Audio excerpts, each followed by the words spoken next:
नमस्कार, आप देख रहे हैं आज तक। आपके साथ मैं हूं अंजना ओम कश्यप।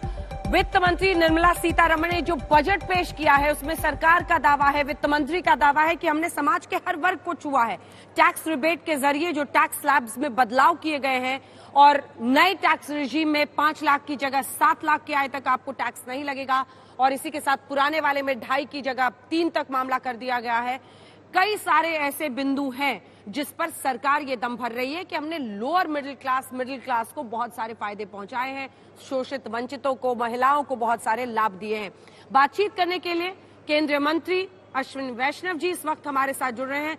अश्विनी जी, पहला सवाल मेरा आपसे यही है कि इससे पहले कि मैं रेलवे मंत्रालय में जो खास तौर पर किया गया है उस पर आऊं, उससे पहले जो बड़ी बातें इस बजट की हैं, टैक्स स्लैब में जो बदलाव किए गए हैं, इसी के साथ मुफ्त अनाज योजना दी जा रही है 1 साल और, पीएम आवास योजना में 66% इंक्रीज। क्या ये 2024 पर एक आंख टिकाकर बजट बनाया गया है? अंजना जी, मैं रेलवे पे फोकस करना चाहूंगा, टेलीकॉम पे फोकस करना चाहूंगा और डिजिटल पे फोकस करना चाहूंगा। मैं सबसे पहले तो माननीय प्रधानमंत्री श्री नरेंद्र मोदी जी को बहुत बहुत धन्यवाद देना चाहता हूं कि आज जब विश्व भर आर्थिक परिस्थितियों से, आर्थिक कठिनाइयों से जूझ रहा है, ऐसी परिस्थिति में हिंदुस्तान एक ब्राइट स्पॉट की तरह उभर के आया है और आज के इस बजट से हिंदुस्तान विश्व का ग्रोथ इंजन बन के निकलेगा। इसमें मैं माननीय प्रधानमंत्री जी और वित्त मंत्री जी को बहुत बहुत धन्यवाद देना चाहूँगा कि रेलवे के लिए रिकॉर्ड एलोकेशन किया है। रेलवे में कई वर्षों से इंफ्रास्ट्रक्चर का डेफिसिट था, नई पटरियाँ नहीं बन पाती थी। आज से 10 साल पहले कुल मिला के दिन की 4 किलोमीटर पटरियाँ बनती थी। इतना बड़ा नेटवर्क, इतनी बड़ी पॉपुलेशन, इतना बड़ा लॉजिस्टिक्स का देश भर में रोल, और ऐसे में बहुत ही कम काम होता था। अब प्रधानमंत्री जी ने जो पिछले 8 वर्षों में रेलवे के ऊपर फोकस रख के जो चेंजेस किए हैं, जो रिफॉर्म्स किए हैं, उससे अब 12 किलोमीटर प्रतिदिन नई पटरियां बिछ रही है। साथ ही साथ पैसेंजर एक्सपीरियंस को पूरी तरह से ट्रांसफॉर्म कर रहे हैं। जैसे 1275 स्टेशन, बहुत बड़ी संख्या है ये, 1275 स्टेशन, जिसमें बहुत बड़े स्टेशन जैसे नई दिल्ली है, जैसे अहमदाबाद है, जैसे छत्रपति शिवाजी टर्मिनल है, शिवाजी महाराज टर्मिनल है, इस तरह से बड़े स्टेशन, मीडियम स्टेशन, छोटे स्टेशन, सब लेके मैसिव स्केल पे स्टेशंस का रीडेवलपमेंट वर्ल्ड क्लास बनाना। फिर world class trains, Vande Bharat train आपने देखी, पैसेंजर्स ने इसको बहुत अच्छे से एक्सेप्ट किया। अभी हाल ही में डावोस से ज्यूरिक ट्रेन से बैठ के आया था। वंदे भारत ट्रेन की राइड क्वालिटी किसी भी ग्लोबल ट्रेन के बराबर है या उससे बेटर है, एक्सेलरेशन बेटर है। तो एक नया पैसेंजर एक्सपीरियंस क्रिएट हो रहा है। आप सोचिए, आज से 10 साल पहले क्या परिस्थितियां होती, स्टेशन गंदे मैले होते थे, खूब कचरा होता था। आज जाएं आप, साफ़ सुथरे स्टेशन मिलेंगे, साफ़ सुथरी ट्रेन्स मिलेंगी, ठीक टाइम पे चलाने की कोशिश करते हैं। और जो बहुत बड़ा अर्थव्यवस्था पे इसका असर आता है वो है लॉजिस्टिक्स में। रेलवे इंफ्रास्ट्रक्चर के डेफिसिट के कारण हर साल अपना शेयर लूज कर रहा था। कई वर्षों के बाद में पीएम साहब के अथक प्रयास के कारण पिछले वर्ष 27% से 28% की तरफ रेलवे का शेयर बढ़ा। इस साल 29% की तरफ बढ़ रहा है। तो एक रेलवे, देश की लॉजिस्टिक्स की कॉस्ट को कम करना है और कोई उपाय नहीं कि रेलवे में इन्वेस्ट करे और रेलवे को, इंफ्रास्ट्रक्चर को बढ़ाए। तो कई सारे इनिशिएटिव्स लिए जा रहे हैं। आपने बजट में देखा होगा कि ग्रीन ग्रोथ पे बहुत बड़ा फोकस है। तो पीएम साहब ने बहुत क्लियर विजन दिया कि हमें हाइड्रोजन ट्रेन हिंदुस्तान में डिज़ाइन करनी है, हिंदुस्तान में मैन्युफैक्चर करनी है। उसी मिशन के साथ काम कर रहे हैं। तो इस साल के दिसंबर तक हिंदुस्तान में बनी पहली हाइड्रोजन ट्रेन, हिंदुस्तान में डिज़ाइन, हिंदुस्तान में बनी हाइड्रोजन ट्रेन भी रोल आउट होगी। तो बहुत सारे इनिशिएटिव्स हैं अंजना जी।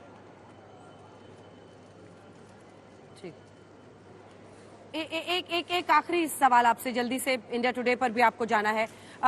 2000 किलोमीटर लंबी नई रेल लाइन बिछाने का लक्ष्य, इसी के साथ रेलवे में जो प्राइवेट प्लेयर्स हैं उनकी भागीदारी जारी रहेगी। दोनों पर 2000 किलोमीटर का लक्ष्य कब तक के लिए है, ये अगले साल तक के लिए है? अभी आपने कहा 12 किलोमीटर रोजाना का आप लक्ष्य लेकर चलेंगे। 2.5 लाख करोड़ लगभग आवंटन जो किया गया है रेलवे से, उसमें बड़ी बड़ी चीजें क्या है? 2000 किलोमीटर नई लाइन बिछाने का लक्ष्य क्या अचीवेबल है? और तीसरी, बार बार विपक्ष कहता है कि ये तो रेलवे को भी अब बेच देंगे, रेलवे को भी बेच देंगे। प्राइवेट जो प्लेयर्स हैं उनकी भागीदारी को लेकर तीनों पर संक्षिप्त जवाब।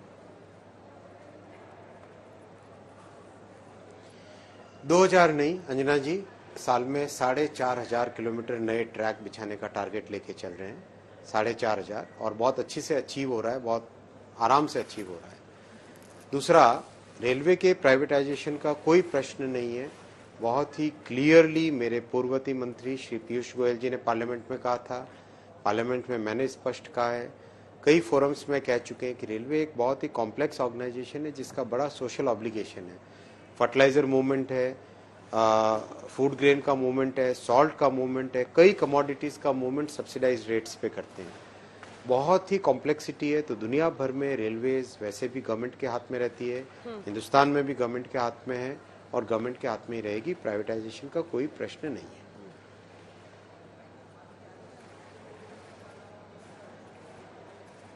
बहुत बहुत धन्यवाद आपका अश्विनी वैष्णव जी, हमारे साथ जुड़ने के लिए, केंद्रीय मंत्री और बजट को लेकर तमाम बातें रेलवे मंत्रालय पर खासतौर पर बताने के लिए धन्यवाद सर आपका।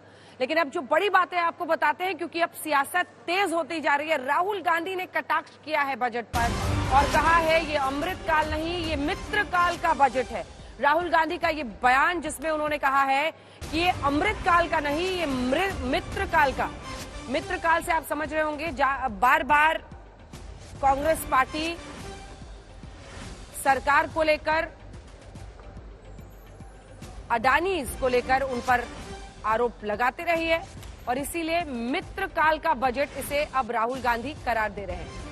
ये तस्वीरें आप देख रहे हैं। हालांकि इससे पहले भारत जोड़ो यात्रा का समापन श्रीनगर में हुआ था, लेकिन उनकी फ्लाइट डिलेड हो गई थी, कल नहीं पहुंच पाए थे जब अभिभाषण राष्ट्रपति का हुआ था। आज वो संसद पहुंचे और राहुल गांधी ने कहा है कि भविष्य के लिए सरकार के पास कोई रोड मैप नहीं है, महंगाई से निपटने की कोई योजना नहीं है, ये अमृतकाल का नहीं, ये मित्रकाल का बजट है। 50% गरीब, 64% जीएसटी दे रहे हैं, 44% युवा बेरोजगार, लेकिन भविष्य के लिए सरकार के पास कोई रोड मैप नहीं है। ये बड़ा कटाक्ष है राहुल गांधी का इस बजट पर। मित्रकाल का बजट वो इसे करार दे रहे हैं।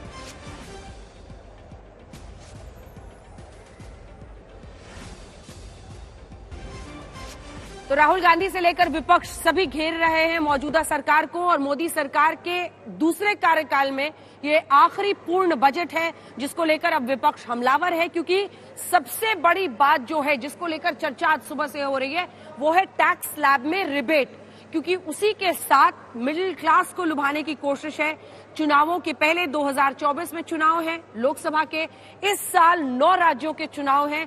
तो टैक्स स्लैब में जो बदलाव किए गए हैं वो जल्दी से आपको बता देते हैं, क्योंकि जो नई टैक्स रेजिम है उसमें 5 लाख तक अगर आपकी आय थी तो आपको पहले टैक्स नहीं लगता था, वो बढ़ाकर 7 लाख कर दी गई है। अब हम आपको दिखा रहे हैं 0 से 3 में, एक एक करके इसको पूरी तरह से समझिए।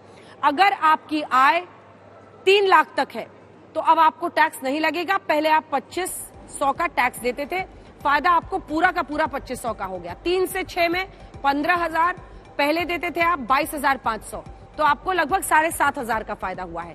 6 से 9 लाख अगर आपकी आय है तो आप अब टैक्स देंगे 45,000 यानी 45,000। पहले आप कितना देते थे? 60,000, यानी आपको 15,000 का फायदा हो गया है। अब 9 से 12 लाख जिनकी आय है वो पहले देते थे, अब दे रहे हैं 90,000, जो कि पहले देते थे 1,15,000, तो उनको लगभग 25,000 का फायदा हो गया है। वहीं 12 से 15 लाख आप देख लीजिए, तो जो पहले 1,87,500 देते थे टैक्स, वो अब देंगे सिर्फ 1,50,000, तो उनको भी 37,000 का डायरेक्ट फायदा होता हुआ दिख रहा है इस नए टैक्स स्लैब में पहुंचने में। और सरकार ने न्यू टैक्स रिजीम को बाय डिफॉल्ट कर दिया है, वो भी एक फायदा सरकार देख रही है, न्यू टैक्स रिजीम को पुश करती हुई देख रही है, सरलीकरण के तौर पर इसे पेश कर रही है। आइए आपको सुनाते हैं वित्त मंत्री निर्मला सीतारमण ने आज क्या कहा है। New taxation regime that we brought in for direct taxation 2-3 years ago, has now got greater incentives, greater attraction, so that people can unhesitatingly move from the old to the new. Of course, we are not compelling anybody. Those who want to remain in old can still remain there for enough justifications that they can have. Complications के कारण old regime अगर आपको beneficial लगता है, आपको ही वो complicated भी लगता है। इसीलिए ओल्ड regime के बारे में बहुत सालों से बहुत सारे कमिटियों भी रिपोर्ट दिया कि उसको सिंप्लीफाई करो। जी। और टैक्स इवेशन का और टैक्स अवॉइडेंस का एक मुख्य कारण ये होता है कि जब रेट ज्यादा रहते हैं, लोग अन्य रास्ते ढूंढते हैं जिससे उससे बच पाएंगे। अगर रेट कम हो जाता है, लोगों के मन में अच्छा ठीक है, इतना ज्यादा नहीं, पे करो। सो इन सबको मन में रखते हुए ही 2 साल पहले हमने सेकेंड रेजिम, टैक्स रेजिम ले आए, जिसमें रेट कम था। मगर इस बार हम उसमें रेट भी कम किया, स्लैब्स पे बढ़ाया और हर एक का हर स्लैब का टैक्स रेट भी कम करवाया। तो वित्त मंत्री अपनी तरफ से बखान कर रही हैं जो सरकार की उपलब्धियां हैं, बजट को लेकर आशावान सरकार। उनका कहना है कि हमने हर वर्ग को किसी न किसी तरीके से फायदा पहुंचाने की कोशिश की है। 2 खास मेहमान हमारे साथ जुड़ रहे हैं, नरेंद्र तनेजा जी जुड़ रहे हैं और हमारे साथ जीके केडिया साहब जुड़ रहे हैं टैक्स एक्सपर्ट के तौर पर कि टैक्स में क्या वाकई आम आदमी को उतना फायदा हुआ है जिस तरह का दम सरकार भर रही है, या फिर विपक्ष के दावे में दम है कि जब आप माइन्यूटली इसमें जाएंगे तो बहुत ज्यादा फायदा नहीं होता हुआ दिख रहा है और सेविंग्स को सरकार बहुत इनकरेज करती हुई नहीं दिख रही है। दोनों पर चर्चा करेंगे। सबसे पहले मैं केडिया साहब आपके पास आना चाहती हूँ, जल्दी से एक कमेंट। सरकार के इस ने जो टैक्स में बड़ी राहत दी है, क्या वो वाकई बड़ी राहत है? नहीं, सही मायने में जो चेंजेस हुए हैं, इस चेंजेस बहुत बड़ी राहत है, क्योंकि अगर हम इन्वेस्टमेंट को अगर इग्नोर कर दें तो न्यू टैक्स रेजिम में फायदा ही फायदा है, पूरी तरीके से फायदा है न्यू टैक्स रेजिम में, क्योंकि टैक्स रेट को इतना कम कर दिया गया है। हालांकि 15 लाख जब टैक्स इनकम पहुंच जाती है, उसके बाद ओल्ड रेजिम में भी और न्यू रेजिम में भी हम 30% के ब्रैकेट में आ जाते हैं। लेकिन उससे पहले अगर देखा जाए, इन्वेस्टमेंट को अगर इग्नोर किया जाए, तो इन्वेस्टमेंट को इग्नोर करने की बात मैं इसलिए कर रहा हूँ कि इन्वेस्टर हमेशा ऑप्शनल रहा है। केडिया साहब आप कह रहे हैं कि केडिया साहब के साथ मुझे दिखाइए एक बार। केडिया साहब, तो आप ये कह रहे हैं कि अगर 15 लाख तक आपका इनकम है तो आपके लिए न्यू टैक्स रेजिम फायदेमंद है, उसके ऊपर वाले जो हैं वो 30% का मामला हो जाता है, ओल्ड रेजिम में रहिए इसमें रहिए तो सेम है। लेकिन अगर जीरो मतलब अगर आप 15 लाख से कम आपकी आय है तो न्यू टैक्स रेजिम आपके लिए फायदेमंद है। अगर है तो फिर सेविंग्स को बढ़ावा कैसे मिलेगा? जो बहुत सारे एटीसी में एग्जेम्पशंस मिलते थे, कई सारी अलग स्कीम्स थी, उनको वो कहाँ फिर ठहरती हैं? देखिए, इनकम टैक्स 2 प्रश्न पूछे मैंने आपसे। हाँ, इनकम टैक्स एक्ट 1961 में आया था। उस समय लोगों को सेविंग करने की आदत नहीं थी, तो इनकम टैक्स एक्ट के माध्यम से सेविंग करने के लिए उनको प्रमोट किया गया कि आप सेविंग कीजिए। आज के समय उनको न्यूट्रल छोड़ दिया गया है कि अगर आप सेविंग करना चाहते हो तो सेविंग कीजिए आप उससे आप, और सेविंग में जो रेट ऑफ इंटरेस्ट होता है, जिस चीज में फायदा मिलता है उस चीज में आप इन्वेस्टमेंट करें। इनकम टैक्स से उसको कोई मतलब नहीं रह गया।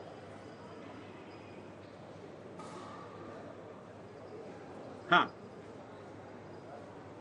ठीक है नरेंद्र तनेजा जी, ठीक है, मैं लौट रही हूँ आपके पास। अब 1 सेकंड होल्ड योर थॉट्स। जल्दी से तनेजा साहब आपके पास आते हुए, टैक्स को स्पेसिफिकली पहले, क्योंकि एक बड़ी राहत के तौर पर इसे देखा जा रहा है, लेकिन इसी के साथ चूंकि आप बीजेपी की भी तरफ से बोलेंगे तो मेरा प्रश्न आपसे यही रहेगा कि क्या अभी तक जो फिस्कल प्रूडेंस आपकी सरकार दिखाती थी, इस बार आपने 2024 के मद्देनजर इतनी बड़ी राहत देकर एक चुनावी बजट एक तरह सा कर दिया है?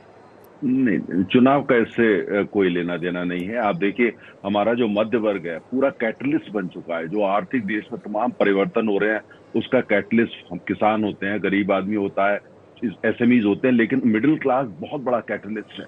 तो और ये उनकी काफी समय से मांग थी। हमने कोई बजट का इससे कोई इलेक्शन का लेना देना नहीं है।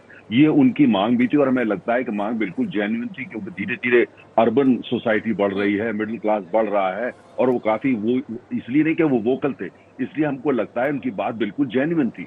और जो हम तमाम सपना लेके भारत का चल रहे हैं उसमें मिडिल क्लास की भी काफी बड़ी भूमिका है। तो इसलिए हमने इसको करा। किसी भी तरह का कोई इलेक्शन का लेना देना नहीं है। ये प्योर इकोनॉमिक्स है, प्योर नंबर्स हैं जो कि अर्थव्यवस्था के अंदर और बजट के अंदर बड़ी आसानी से एडजस्ट हो रहा है। जैसे वित्त मंत्री ने इसको बार बार कहा, जो ज्यादा इनकम वाले लोग हैं उनका आपने देखा है उनके स्लैब में कोई किसी तरह का कॉम्प्रोमाइज भी नहीं है और अन्य तरीके से वो अर्थव्यवस्था का विस्तार करते हैं, कंट्रीब्यूट करते हैं नहीं, लेकिन हाई इनकम ग्रुप में आपने सरचार्ज घटा दिया ना सर तनेजा साहब। हाँ, तनेजा साहब जी हाई इनकम देखिए ग्रुप में आपने जो 37% सरचार्ज था उसको 25 कर दिया है।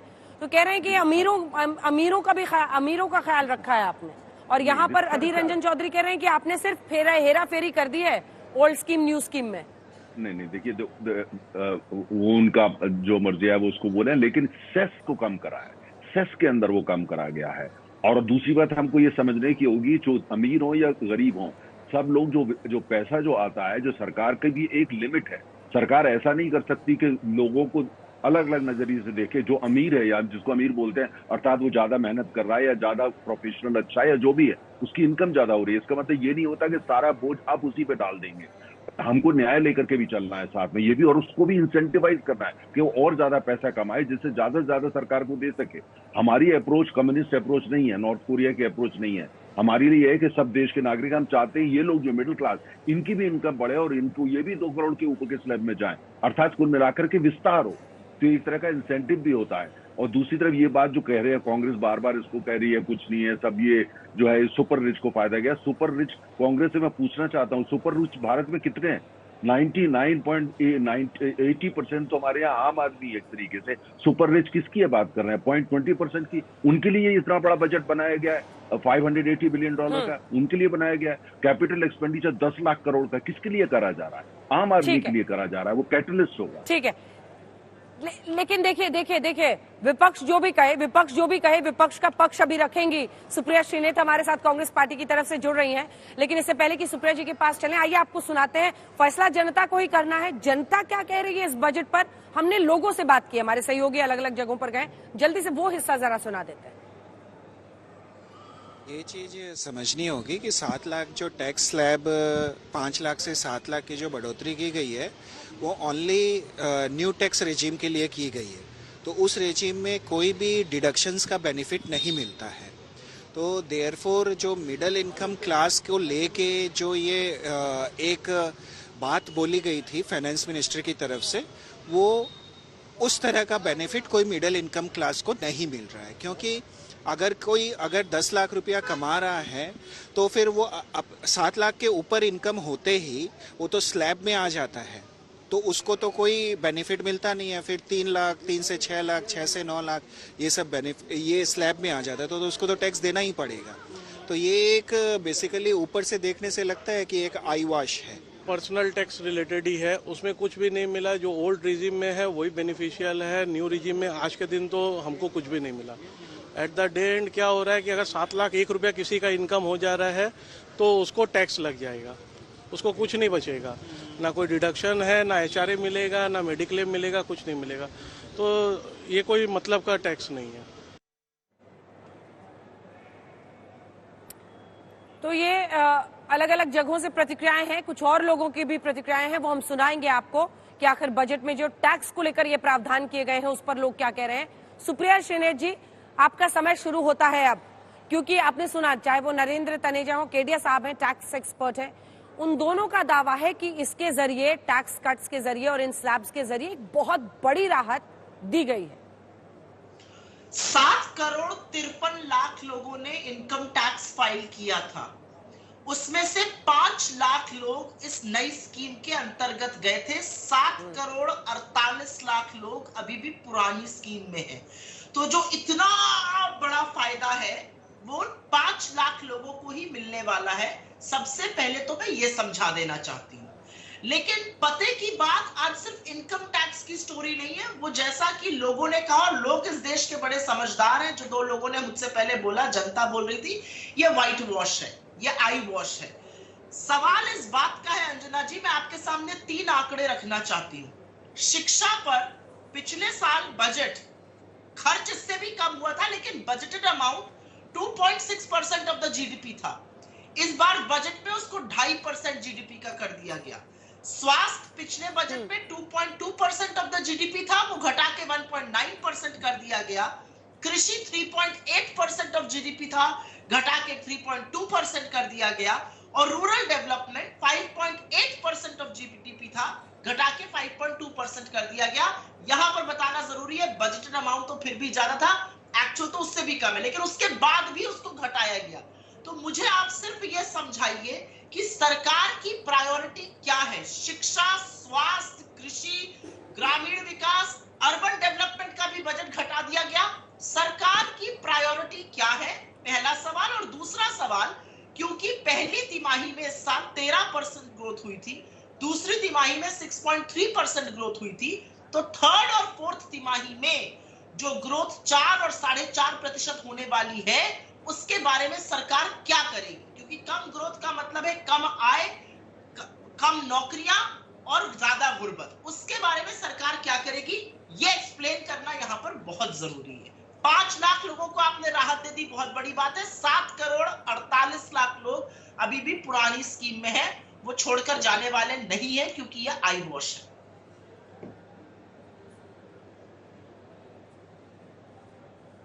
चलिए तनेजा साहब जल्दी से इसका जवाब दीजिए।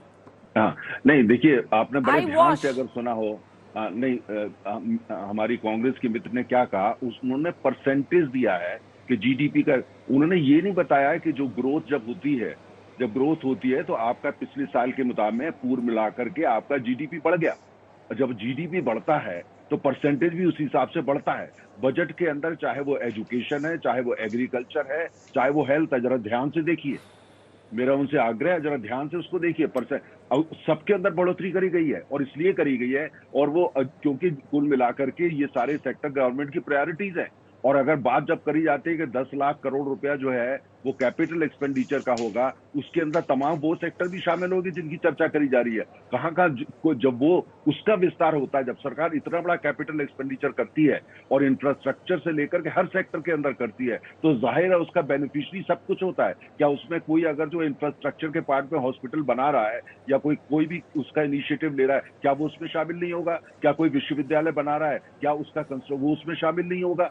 तो ये नजरिए की बात है। कांग्रेस पार्टी का क्या है, कांग्रेस सिर्फ जो उनकी कम्युनिस्ट सोच है कि सरकार देती रहे, नोट छापे दे दे, नोट छापे दे दे, उनका यही पर्पज है। 10 लाख करोड़ की जो बात है, जो अमेरिका में क्या हुआ, अमेरिका में वहां की सरकार में लोगों की जेब में पैसा डाल दिया, आज वहां पे महंगाई बेकाबू हो चुकी है। हमने ऐसा नहीं किया, क्योंकि अगर वो करते तो वो करते भी है तो 40% पैसा होता है उसका। 1 रुपया अगर आपने किसी की जेब में डाला है, 40% ही वो इकोनॉमी में जाके रिफ्लेक्ट होता है, 60% वो काम में नहीं जाता है।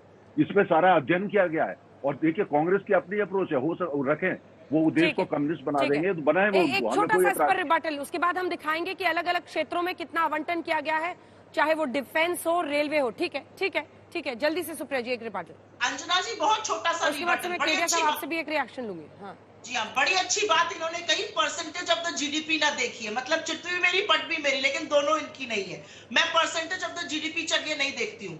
एग्रीकल्चर में खर्चा होने थे 83,000 करोड़ रुपए, खर्चा हुए 76,000 करोड़ रुपए। पीएम किसान योजना में खर्चा होने थे 68,000 करोड़ रुपए, खर्चा हुए 60,000 करोड़ रुपए। और यह भी सच है कि 11 करोड़ किसानों को पहली बार मिला था इसका लाभ, अब 3 करोड़ 80 लाख को मिला है। एजुकेशन में खर्चा होने थे 1,04,000 करोड़ रुपए, खर्चा कितने हुए? 99,000 करोड़ रुपए। स्वास्थ्य में खर्चा होने थे 86,606 करोड़, खर्चा हुए 77,000 करोड़। सोशल वेलफेयर में खर्चा होने थे 51,000 करोड़, खर्चा हुए 46,000 करोड़। ST डेवलपमेंट में भी खर्चा ज्यादा होना था, खर्चा कम हुआ।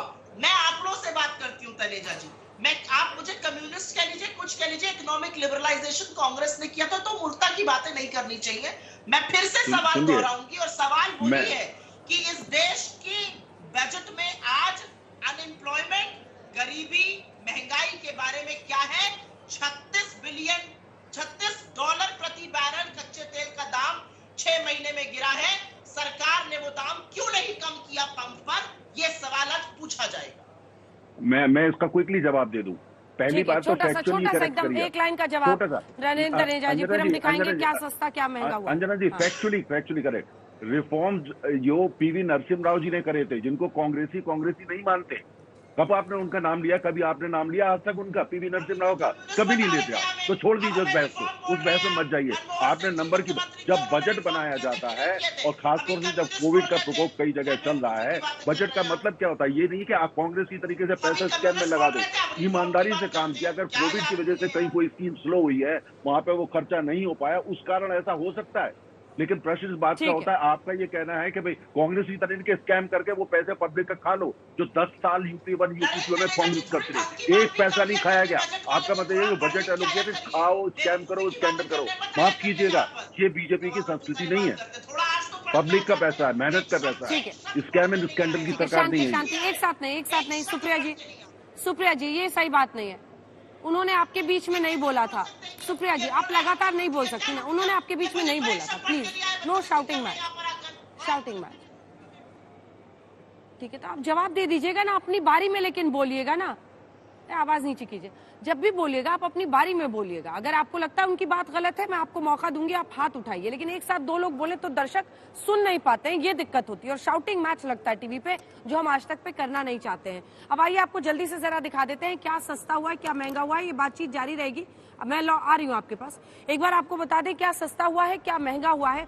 नजर डाल लीजिए ये समझने के लिए कि शायद थोड़ी बहुत राहत आपको कहीं मिले, तो कहीं पर महंगाई की भी मार बढ़ सकती है। हमने आपको बता दिया है साइकिल सस्ता हो रहा है, मोबाइल, सिगरेट और किचन की जो चिमनी है वो महंगी होगी। सस्ता अगर ऑटोमोबाइल में आपको फायदा मिलेगा, तो वहीं चांदी जो आया, इंपोर्टेड सिल्वर, सोना महंगा हो रहा है, प्लैटिनम महंगा हो रहा है, मोबाइल फोन्स लेकिन सस्ता हो रहा है। इलेक्ट्रिक वाहन जो ईवी पर काफी जोर है मौजूदा सरकार का, वो सस्ता हो रहा है। एलईडी टेलीविजन वो सस्ता होगा। सोना, चांदी, प्लैटिनम सब महंगा होने वाला है। कैमरे का लेंस सस्ता होगा। खिलौने सस्ते होंगे, किचन की चिमनी महंगी होगी। तो बहुत सारी चीजें हमने सुना दी है। साइकिल, खिलौने, ये सब कुछ सस्ते होने वाले हैं। चर्चा एक बार फिर से शुरू करते हैं। जो भी उन्होंने कहा है उस पर आप अपनी बात अब कह सकती हैं। सुप्रिया जी संक्षिप्त रखिएगा। टैक्स पर मुझे एक बार जल्दी से मिस्टर केडिया से, जो टैक्स एक्सपर्ट है, उनसे भी एक कमेंट लेना है। बिल्कुल लीजिए आप कमेंट। मुझे ऐसा लगता है बजट पर, आज बजट पढ़ के आते तो बजट पर चर्चा होती, आंकड़ों से बात होती। बेकार के इधर उधर के आक्षेप लगाने का क्या मतलब है? आज मैं आपसे पूछना चाहती हूँ, आज बजट का फाइन प्रिंट पढ़ के नहीं आए। एलआईसी के बारे में कहा गया कि कोई भी यूलिप अगर 2023 ऑन और आफ्टर अप्रैल 1, 2023 अगर एग्रीगेट ऑफ प्रीमियम 5 लाख से ऊपर है तो वो टैक्स होगा। इसके बारे में चर्चा क्यों नहीं कर रहे? इसके बारे में चर्चा क्यों नहीं कर रहे कि मनरेगा का बजट आपको 90,000 करोड़ करना पड़ा था, आपने घटा के 1/3 से घटा के 60,000 करोड़ पे कर दिया है। आप इसके बारे में चर्चा क्यों नहीं कर रहे कि ये बजट जो है ये अर्बन डेवलपमेंट पर भी बिल्कुल चुप है। आप कैपिटल आउटले पिछली बार तो 7.5 लाख करोड़ रुपए खर्चा नहीं कर पाए, उसमें भी फॉल शॉर्ट कर गए। यहाँ पर आप आके दम भर रहे। अरे आंकड़ों से बात करिए, आक्षेप लगाने की और वो भी ऐसे बेनून। मैं आपसे सवाल पूछती हूँ, अडानी को आपकी पूरी सरकार बचाने पर क्यों लगी है? कहाँ है सेबी, कहाँ है एसएफआईओ, कहाँ है आरबीआई? क्यों नहीं बैंक इतना एक्सपोजर ले रहे? एलआईसी जीवन के साथ भी, जीवन के बाद भी छोटे से छोटा व्यक्ति एलआईसी में इन्वेस्ट करता है। एलआईसी का इतना नुकसान हुआ है मार्केट में अडानी के चलते, इसके बारे में आप क्या कहिएगा? इधर उधर के आक्षेप लगा। अरे आज बजट का दिन है, बजट पढ़ के आइए, बजट पे चर्चा करिए। ठीक है, जवाब सुनिए। हाँ, देखिए इन्होंने ये कहा कि तनेजा साहब, देखिए क्या होता है कि जब आप बजट को इस निगाह से देखते हैं कि इसमें कुछ सही नहीं है, तब आप रीडिंग, उसकी पूरी रीडिंग गलत होती है। इन्होंने ये कहा कि मनरेगा को लेकर के प्रधानमंत्री आवास योजना जो है, जरा उसका बजट बताइए मुझे, कांग्रेस की जो साथी हैं, बताइए कितना उसमें हमने इंक्रीज किया। क्योंकि हमारा अध्ययन ये है, हम लकीर के फकीर तो है नहीं, हमारा अध्ययन यह है कि मनरेगा की जगह अगर ग्रामीण क्षेत्र के अंदर आवास विकास, जो प्रधानमंत्री आवास योजना चल रही है, उस पर ज्यादा आकर्षण है, लोग उसमें ज्यादा साथ आना चाहते हैं, उसमें ज्यादा काम करना चाहते हैं। लिहाजा उसका जो बजट है वो हमने बढ़ा दिया है, क्योंकि लोग उसमें खाली 100 दिन की कोई सीमा नहीं होगी, वो लगातार चलने वाला काम है। हमारा सर्वे ये कहता था कि ग्रामीण में लोग जो है उसमें ज्यादा काम करना चाहते हैं, जिससे उनकी आय ज्यादा हो सके। हमने उस बजट को बढ़ा दिया और जबरदस्त तरीके से बढ़ाया। आप ये कहते नहीं था लकीर के फकीर हैं, आप जो 10 साल कर होता था वही होना चाहिए, नया आइडिया मत लाइए। एक बार केडिया साहब से इससे पहले कि हम लोग पीएम आवास योजना अन्य स्कीम्स पर जाएं, केडिया साहब को दिखाइए मेरे साथ। ठीक है, थोड़ा सा रुक जाइए। केडिया साहब, टैक्स को लेकर जो कांग्रेस पार्टी का आरोप है कि सिर्फ हेरा फेरी इधर से उधर की गई है, क्या आप इस आरोप से सहमत हैं मिस्टर केडिया? नहीं, मैं बिल्कुल सहमत नहीं हूँ, क्योंकि टैक्स में जो चेंजेस हुए हैं ये देखिए समय की मांग है। प्रेजेंट गवर्नमेंट की यह मंशा रही है कि टैक्स सिस्टम को एग्जम्पशन फ्री और डिडक्शन फ्री किया जाए। कॉर्पोरेट टैक्स स्ट्रक्चर में भी 15% टैक्स रेट किया गया है, जिसमें मैट को हटा दिया गया है, डिडक्शंस को, एग्जम्पशंस को हटा दिया गया है। उसी तरीके से इंडिविजुअल टैक्सेशन में अभी सुप्रिया जी कह रही थी कि 5 लाख लोगों ने केवल न्यू रेजिम में पिछली बार रिटर्न फाइल करी थी, ये वो सही कर रही थी, क्योंकि उसमें प्रॉब्लम थी, कंपैटिबिलिटी नहीं बन पा रही थी, इसीलिए तो चेंजेस किया गया ना। अब जिस तरीके से चेंजेस किया गया है, अब ज्यादा से ज्यादा लोग जो है न्यू टैक्स रेजिम को ऑप्ट करेंगे। हालांकि पुराना टैक्स रेजिम को खत्म नहीं किया गया है, अगर आपका टैक्स रेट कम बनता है तो आप उसको भी चूज कर सकते हैं, इसलिए दोनों ऑप्शन आपके पास है इसमें।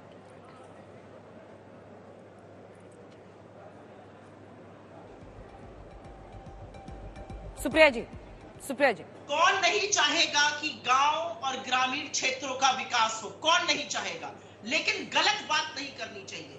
आपने प्रधानमंत्री आवास योजना का बजट बढ़ाया, बिल्कुल बढ़ाया, आपने 48,000 करोड़ से बढ़ा के उसको 78,000 करोड़ किया, अब 89,000 करोड़ कर दिया है। लेकिन क्या आप ये बताएंगे कि प्रधानमंत्री आवास योजना अपने टारगेट से 42 लाख घरों से पीछे क्यों चल रही है? और बजट बढ़ाने का मतलब है आप टारगेट से शॉर्ट है, इसका मतलब आपकी कॉस्ट ज्यादा हो गई है। कैसे कॉस्ट ज्यादा हो गई समझाइए जरा। 42 लाख घरों में से ये शॉर्ट है टारगेट से। पढ़ के अंक आया करिए, खर्चे जो डिपार्टमेंट से मिलते हैं उससे अलग से बात नहीं हो सकती है। वक्त की थोड़ी सी कमी है और हमें जल्दी से दिखाना है, कि डिफेंस के लिए जो बजट इस बार दिया गया है 16% उसमें इजाफा किया गया है, तो उसके जो आंकड़े वो जरा दिखा देते हैं, फिर एक कंक्लूडिंग रिमार्क जल्दी से उस पर कमेंट सबसे ले लेंगे। तो चाहे वो शिक्षा हो, डिफेंस बजट हो, पीएम आवास योजना पर आपने सुना उसमें 66% का इजाफा किया गया है। रक्षा बजट में जो इजाफा किया गया है वो अब आपको दिखा रहे हैं, लगभग 16% का इजाफा, 13% का इजाफा आधुनिकीकरण पर, सशस्त्र बलों की खरीद पर, इन सब पर, इंफ्रास्ट्रक्चर और आत्मनिर्भर कैसे बने, इन सब पर जोर रहेगा। जल्दी से एक कमेंट इस पर डिफेंस बजट को लेकर। तनेजा साहब, छोटा सा कमेंट। मुझे लगता है कि पहले सुप्रिया जी से ले लेते हैं, फिर कंक्लूडिंग रिमार्क आप दे दीजिएगा। 30 सेकेंड्स है सिर्फ, सुप्रिया जी। जी हाँ, मुझे ऐसा लगता है कि जिस समय चीन ने अतिक्रमण किया हुआ है, अरुणाचल में भी परेशान कर रहा है, लद्दाख में भी कर रहा है, पाकिस्तान के साथ एक्सेस बना रहा है, हमारा डिफेंस का बजट और बढ़ना चाहिए था। ये ईयर ऑन ईयर आप 16% इंक्रीज बता रही है, लेकिन actually as a percentage of the GDP ये फिर भी कम है। इसीलिए मैं कहती हूँ डिफेंस का, रक्षा पर सबसे ज्यादा बात होनी चाहिए थी, और सिक्योरिटी का जिक्र वित्त मंत्री जी ने मात्र 3 बार किया। ये अलग बात है कि टैक्स का जिक्र 51 बार किया।